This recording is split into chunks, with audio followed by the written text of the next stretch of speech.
సంవత్సరాల తరబడి government job కోసం వేచి చూస్తున్నారా? కేవలం 8 నెలల్లో మీ కల నెరవేర్చుకోండి. వెంటనే కింది నంబర్స్‌కి కాల్ చేయండి. హలో నమస్తే, వెల్కమ్ టు సుమన్ టీవీ.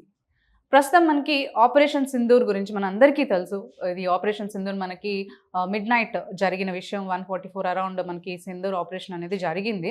అయితే దీని తర్వాత మనకి వార్ అటాక్ ఏదైతే జరిగిన తర్వాత కూడా మనకి మాక్ డ్రిల్ అనేది అనౌన్స్ చేశారు. చాలా మందికి మాక్ డ్రిల్ అంటే ఏంటి, దీంట్లో ఏం చెప్పబోతున్నారు, ఏం చేయబోతున్నారు అనే దానిపైన డౌట్స్ ఉన్నాయి. కాబట్టి ఈ విషయం పైన ఈరోజు మనతో మాట్లాడడానికి స్టూడియోలో రామ్ మెట్టు గారు ఉన్నారు. వీరితో ఈ విషయాలన్నీ కూడా డిస్కస్ చేద్దాం. హలో రామ్ గారు. హాయ్ అండి. సో ఇప్పుడు మనకి ఆపరేషన్ సింధూర్ జరిగిన తర్వాత లైక్ ఈ అటాక్కి ఆపోజిట్ అటాక్ వస్తుంది అని ఎక్స్పెక్ట్ చేసి దానికి ఎలా రెస్పాండ్ అవ్వాలన్న దానిపైన మాక్ డ్రిల్స్ జరుగుతున్నాయని విన్నాను. సో దీని గురించి డీటెయిల్స్ మీరు మాకు చెప్తే. ఈరోజు అరౌండ్ 4 o'clockకి అట్లా అక్రాస్ ఇండియా మాక్ డ్రిల్ అనేది జరుగుతుందండి. అయితే చాలా మందికి ఇది అంటే మాక్ డ్రిల్ అంటే ఏంటో తెలియదు. అసలు తెలియక కంగారు పడే వాళ్ళు కూడా ఉంటారు. కాబట్టి అటాక్ జరుగుతుందేమో దానిపైన ఉన్నారు. కాస్త చాలా మంది ఏంటంటే పానిక్ అయిపోతారు ఇలాంటి మాక్ డ్రిల్ జరిగే టైంలో. సో ఈ మాక్ డ్రిల్ గురించి తెలుసుకోవాలి అంటే పానిక్ అవ్వాల్సిన అవసరం లేదు అనేది మనం జనాలకి ఈ వీడియోతో చెప్దాం మనము. ఎందుకంటే ఫస్ట్ ఆఫ్ ఆల్ 4 o'clockకి ఒక సైరన్ వినిపిస్తుందండి మనకి. అరౌండ్ 4 o'clockకి. సో దట్స్ వెన్ ఒక సైరన్ వస్తుంది. దట్ ఈస్ నథింగ్ బట్ మన గవర్నమెంట్ రిలీజ్ చేసే సైరన్ అది. ఆ సైరన్ వినిపించినప్పుడు ఏంటంటే ఒక మాక్ డ్రిల్ అనేది జరుగుతూ ఉంది. అంటే ఒక ఎమర్జెన్సీ వచ్చినప్పుడు, అంటే మన మీద ఒక టెర్రరిస్ట్ అటాక్ అనేది జరిగినప్పుడు, అది it can be in any form అండి. ఇట్ కెన్ బీ అంటే ఎయిర్ అటాక్ అవ్వచ్చు, ల్యాండ్ అటాక్ అవ్వచ్చు, బాంబింగ్ అవ్వచ్చు. దీనిపైన మనకి డ్రిల్ ఎవరు ఇస్తున్నారంటారు, ఎవరు ఇవ్వచ్చు? గవర్నమెంట్ అఫీషియల్స్ ఉన్నారు. దే హావ్ ఎలక్టెడ్ అందరూ అన్ని డిపార్ట్మెంట్స్ నుంచి కూడా మనకి గవర్నమెంట్ అఫీషియల్స్ ఉంటారు. అండ్ కొందరు వాలంటీర్స్ కూడా ఉంటారు. Like they act as a public. So public, real time public ని కూడా దీనిలో ఇన్వాల్వ్ చేసి, సో ఇన్ఫాక్ట్ వాళ్ళు ఎంకరేజ్ చేస్తున్నారు, ఇన్వాల్వ్ కాండి అని ఎంకరేజ్ చేస్తున్నారు. ఎందుకంటే ఇదేదో టీవీ షో లేకపోతే ఎంటర్టైన్మెంట్ షో కాదు. ఇదేంటంటే ఒక లైఫ్ సేవింగ్ యాక్ట్ అది. సో మిమ్మల్ని మీరు కాపాడుకోవాలి ఒక ఎమర్జెన్సీలో, అంటే ఒక అటాక్ జరిగినప్పుడు ఏం చేయాలి, మీరు ఏం చేయకూడదు అనేది క్లియర్ కట్గా మనకి ఈ మాక్లో ఉంటుందండి. సో ఫస్ట్ ఆఫ్ ఆల్ దాని గురించి కపుల్ ఆఫ్ డీటెయిల్స్, అంటే అందరూ మాక్లో పార్టిసిపేట్ చేయలేరేమో కాబట్టి కొన్ని విషయాలు మనం మాట్లాడుకుందాం. సో జనరల్గా ఏంటంటే ఒక అటాక్ జరిగినప్పుడు, ఈ బాంబింగ్ అనేది అయినప్పుడు ఏంటంటే ఎన్నో పార్టికల్స్ ఉంటాయండి. అంటే చిన్న పార్టికల్స్, అంటే అవి ఎలా ఉంటాయంటే చిన్న గుండ్లులాగా ఉంటాయి మనకి. సో ఇప్పుడు ఒక బాంబ్ ఎక్స్ప్లోడ్ అయినప్పుడు ఏంటంటే అలాంటి గుండ్లు ఫోర్స్గా వచ్చి మనకి గుచ్చుకొని, దట్ ఈస్ వెన్ మనం గాయపడుతూ ఉంటాం జనరల్గా. సో అది అవ్వకుండా ఉండాలి అని అంటే జనరల్గా మనం ఏం చేయాలంటే ఈ మాక్ డ్రిల్లో మనం నేర్చుకోవాల్సింది ఏంటిది అని అంటే ఫస్ట్ ఆఫ్ ఆల్ ఒక షెల్టర్ అనేది తెచ్చుకోవాలి మనం. సో మీరు కనుక ఒక ఓపెన్ ప్లేస్లో ఉన్నారనుకోండి, ఓపెన్ ప్లేస్లో ఉన్నారు, పక్కన మీకు ఏదన్నా ఎన్క్లోజర్ టైప్ ఏదైనా ఉందనుకోండి, అదేదైనా షెడ్ అవ్వచ్చు, షాప్ అవ్వచ్చు, అట్లా ఏదైనా ఎన్క్లోజర్స్ ఉన్నాయి అని అంటే ఇమ్మీడియట్గా you have to run to that particular place. అయితే పరిగెత్తేటప్పుడు జాగ్రత్త, తొక్కిసలాటలు అయ్యే ఛాన్సెస్ ఉంటాయి కాబట్టి కొంచెం జాగ్రత్తగానే పరిగెత్తి ఫస్ట్ ఎదుటి వాళ్ళని కూడా ప్రొటెక్ట్ కండిషన్ లో వెళ్ళాలంటారు. ఎగ్జాక్ట్లీ. సో ఒక ఆర్గనైజ్ మేనర్లో ఏంటంటే ఫస్ట్ ఆఫ్ ఆల్ మనము ప్రొటెక్షన్కి తీసుకోవాలి, ప్రొటెక్షన్ షెల్టర్ తీసుకోవాలి. బేసిక్గా షెల్టర్ చుట్టుపక్కల ఉంటే అది ఫస్ట్ తీసుకోవాలి. తీసుకున్న తర్వాత మోస్ట్ ఇంపార్టెంట్ ఏంటంటే నించొని ఉండకూడదు. అలాంటి టైంలో మనం ఏం చేయాలంటే we have to lie down, right? So flat on the surface. ఎందుకంటే ఇలాంటి పీసెస్ ఏవైతే నేను చెప్పానో అవి జనరల్గా ఎక్స్ప్లోడ్ అయినప్పుడు బ్లాస్ట్ అవుతాయి, పైకి వెళ్తే మనకి గుచ్చుకునే ఛాన్సెస్ ఉంటాయి. సో మీరు గ్రౌండ్ లెవెల్లో ఉన్నారు అని అంటే ఆ పార్టికల్స్ ఏవైతే ఉన్నాయో చాలా తక్కువ అయిపోతాయి, మన దాకా వచ్చే పార్టికల్స్ తక్కువ అయిపోతాయి అనమాట. సో వన్ థింగ్ ఏంటంటే ఇలాంటి కేసెస్లో మనము we have to lie flat on the surface. And కుదిరితే సంథింగ్ లైక్ ఇప్పుడు మనకి ఏదైనా టేబుల్ అలాంటిది ఏదైనా ఉందనుకోండి, అండర్ ది టేబుల్ ఉండడం, అలాంటి వాల్ అట్లా ఉంటాయి. సపోజ్ మీ చుట్టుపక్కల అలాంటి ఎన్క్లోజర్ లేదు, బట్ మీరు ఆ సిచ్యువేషన్లో ఉన్నారు అనుకోండి, మీరు ఏం చేయొచ్చు అని అంటే సపోజ్ మీరు కార్లో ఉన్నారో లేదా బైక్, మీరు ఏదైతే వెహికల్ మీద వెళ్తూ ఉన్నారో అలా ఏమైనా చుట్టుపక్కల వెహికల్స్ ఉన్నాయి, పోనీ మీరు నడుచుకుంటూ వెళ్తున్నారు, చుట్టుపక్కల వెహికల్స్ ఉన్నాయి, మీరు ఏం చేస్తారంటే అలాంటి కేసెస్లో ఇలా బస్సులు, కార్లు, వెహికల్స్, బండ్లు ఏవైతే ఉంటాయో వాటి పక్కన మీరు పడుకోవాలన్నమాట. దాన్ని పక్కన పడుకోవాలి. సో అంతేగాని అయితే ఇక్కడ కూడా చాలా జాగ్రత్త తీసుకోవాల్సిన విషయం ఏంటంటే, కొందరు కార్ కింద బస్సు కిందికి వెళ్ళిపోతుంటారు.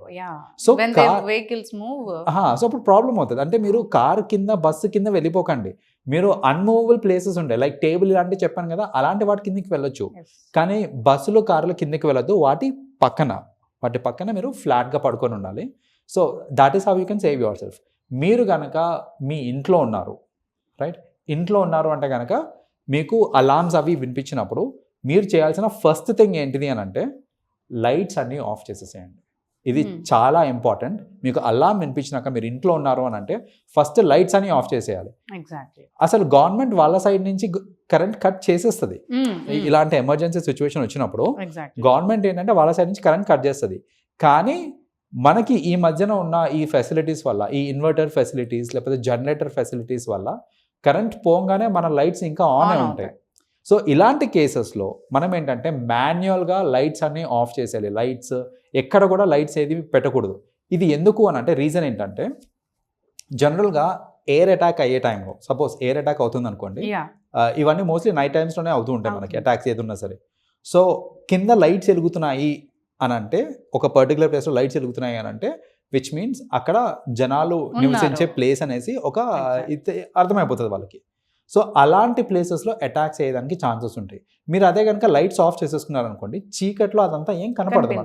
లైట్స్ ఉన్న ప్లేసెస్లో ఎక్కడ ఎక్కువ పబ్లిక్ ఉన్నారు, పార్టీస్ అలాంటివి అయితే ఎక్కడ ఈవెంట్స్ జరుగుతున్నాయి అనేది చూడడానికి కూడా వాళ్ళకి ఎక్కువ అవకాశం ఉంటుంది. కాబట్టి ఏంటంటే మనము ఈ సైరన్ వినిపించినప్పుడు ఒకవేళ ఇంట్లో ఉన్నారు అని అంటే ఫస్ట్ థింగ్ మనం చేయాల్సింది ఏంటంటే లైట్స్ అన్ని ఆఫ్ చేసేసేయాలి. లైట్స్ ఆఫ్ చేసేసి మీ ఇంట్లోనే టేబుల్స్ కానీ ఇలాంటి సర్ఫేసెస్ ఏవైతే ఉంటాయో వాటి కింద మీరు ప్రొటెక్ట్ అయి ఉండండి. మీ పిల్లల్ని మీతో పాటు ఉంచుకోండి, లైక్ పిల్లల్ని వదిలేయకండి, because they run around. So వాళ్ళని కూడా మీతో పాటు పెట్టుకోవాలి. సో ఇలాంటి ఎమర్జెన్సీ సిచ్యువేషన్స్లో కూడా అంటే నా ప్రాణం నేను కాపాడుకుంటున్నాను సరే, బట్ ఎవరన్నా డిసేబుల్డ్ ఉన్నారు అని అంటే మీరు సహాయం చేయగలిగితే కనుక సహాయం చేయండి, బికాజ్ వాళ్ళకి హెల్ప్ అవసరం. సో డిసేబుల్ పీపుల్ కానివ్వండి, చిన్న పిల్లలు కానివ్వండి, ఇలాంటి వాళ్ళకి. సో మీరు ఇంట్లో ఉన్నప్పుడు this is what your suppose to do. మీకు మళ్ళీ గవర్నమెంట్ నుంచి ఒక అనౌన్స్మెంట్ కూడా వస్తుంది that it is safe to come out అనేసి. It is safe to come out అని చెప్పేంత వరకు కూడా మీరు బయటికి రావద్దు, మీరు లోపలే ఉండండి. అండ్ కొన్ని కమ్యూనిటీస్లో ఏంటంటే ఏదైనా ఫైర్ యాక్సిడెంట్ కూడా అయ్యే ఛాన్సెస్ ఉంటాయి. ఇలాంటి బాంబింగ్ అయినప్పుడు ఫైర్ యాక్సిడెంట్ అయ్యే ఛాన్సెస్ ఉంటుంది. అలాంటప్పుడు కొంచెం విజిలెంట్గా ఉండాలి. ఫైర్ అలార్మ్స్ ఏమన్నా మోగినాయి అని అంటే కనుక we have to make sure that మన ఇవాక్యుయేషన్ ప్రొసీజర్ ఉంటుంది. జనరల్గా ఇప్పుడు ఏంటంటే మన అంతా అపార్ట్మెంట్ కల్చర్. సో అపార్ట్మెంట్స్ అంటే పై నుంచి కింది దాకా రావడానికి లిఫ్ట్లు యూజ్ చేయకూడదు, ఎందుకంటే ఆల్రెడీ ఫైర్ యాక్సిడెంట్ అయింది కాబట్టి స్టేర్స్ యూజ్ చేసుకొని ఒక ఏదన్నా సేఫ్ ప్లేస్కి మీరు వెళ్ళిపోవడం అనేది ఉత్తమం. సో బేసిక్గా ఏంటంటే ఇలాంటి జాగ్రత్తలు తీసుకోవాలి. ఇవన్నీ కూడా మనకి ఏంటంటే మాక్ డ్రిల్లో చేపిస్తారు. సో ఇలాంటివన్నీ మనం ఈ మాక్ డ్రిల్లో ఎక్స్పెక్ట్ చేయొచ్చు అంటారు. ఎగ్జాక్ట్లీ. సో ఎలా మనం సేఫ్గా ఉండొచ్చు, పబ్లిక్ ప్లేసెస్ కానీ లేదంటే ఏ ప్లేసెస్లో ఉన్నా కానీ ఎలా ఉండొచ్చు, మనం అటాక్కి ఎలా ప్రొటెక్ట్ చేసుకొని ఉండొచ్చు అనే దాని విషయం వస్తుంది. అండ్ ఇంకోటి మొత్తం ఈ మాక్ డ్రిల్ జరిగే టైంలో real time ambulance, real time fire brigades వీళ్ళందరూ కూడా వస్తూ ఉంటారు. సో ఏదో అయిపోయిందని కంగారు పడద్దు, మాక్ జరుగుతుంది. అంటే ఈ మాక్ డ్రిల్ పెడుతున్నారు అని అంటే వెంటనే అటాక్ ఏమైనా జరుగుతుందని మనం ఎక్స్పెక్ట్ చేయొచ్చా, లేదంటే ఎప్పుడు జరిగినా ప్రిపేర్డ్ ఉండాలి? ఎందుకంటే ఇప్పుడే పెట్టేశారు ఈ మాక్ డ్రిల్, ప్రిపేర్డ్ అయ్యి ఉండండి అని అంటున్నారు అంటే ఏమైనా వార్ మళ్ళీ వెంటనే మనకి లైక్ వాళ్ళు ఏమైనా అటాక్ ఏమైనా జరుగుతుందని ఎక్స్పెక్ట్ చేయొచ్చు అంటారు? ఇది ఏంటంటే it is a precautionary step అండి. మనం దీన్ని గురించి భయపడి అందరూ అనుకుంటారు, భయపడుతూ ఉంటారు, అరే ఇప్పుడే పెట్టేశారంటే అయ్యో ఏమైనా అటాక్ జరిగిపోతుందేమో వెంటనే వాళ్ళ దగ్గర నుంచి అని. ఫ్రాంక్లీ స్పీకింగ్ అంటే వెంటనే అటాక్ జరుగుతుందా లేదా పక్కన పెట్టేసి ఆ మెంటల్ టెన్షన్ తోటే చాలా మంది సఫర్ అవుతూ ఉంటారు. సో ఆ టెన్షన్ అవసరం లేదు. మన ఫోర్సెస్ చాలా స్ట్రాంగ్ గా ఉన్నాయి. మనకేంటంటే జస్ట్ ఒక ప్రికాషనరీ యాక్షన్ కింద ఈ మాక్ డ్రిల్ చేస్తున్నారు. సో ఇది ఫ్రాంక్లీ 1971లో ఒకసారి అయిందండి. ఆ తర్వాత మళ్ళీ ఇప్పుడే జరుగుతుంది. సో ఇంత గ్యాప్ తర్వాత ఇప్పుడు అవుతుంది అని అంటే there is something that we need to think about. అంటే జరగదు అని మనము అలా లైట్ తీసుకోవడానికి కూడా లేదు, అలాగే జరుగుతుంది అని మొత్తం టెన్షన్ పడిపోతుంది. మనం ఇచ్చిన అటాక్ కూడా చాలా స్ట్రాంగ్ యాక్చువల్లీ.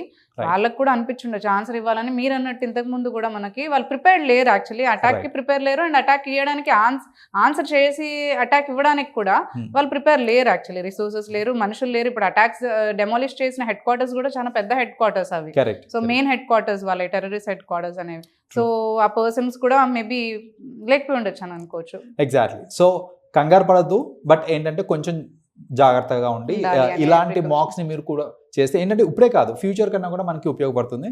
కాబట్టి మాక్స్ ని అటెండ్ కాండి కుదిరితే, లేదంటే at least through this video you can learn about it. Thank you so much Ram garu. Thank you. Thank you.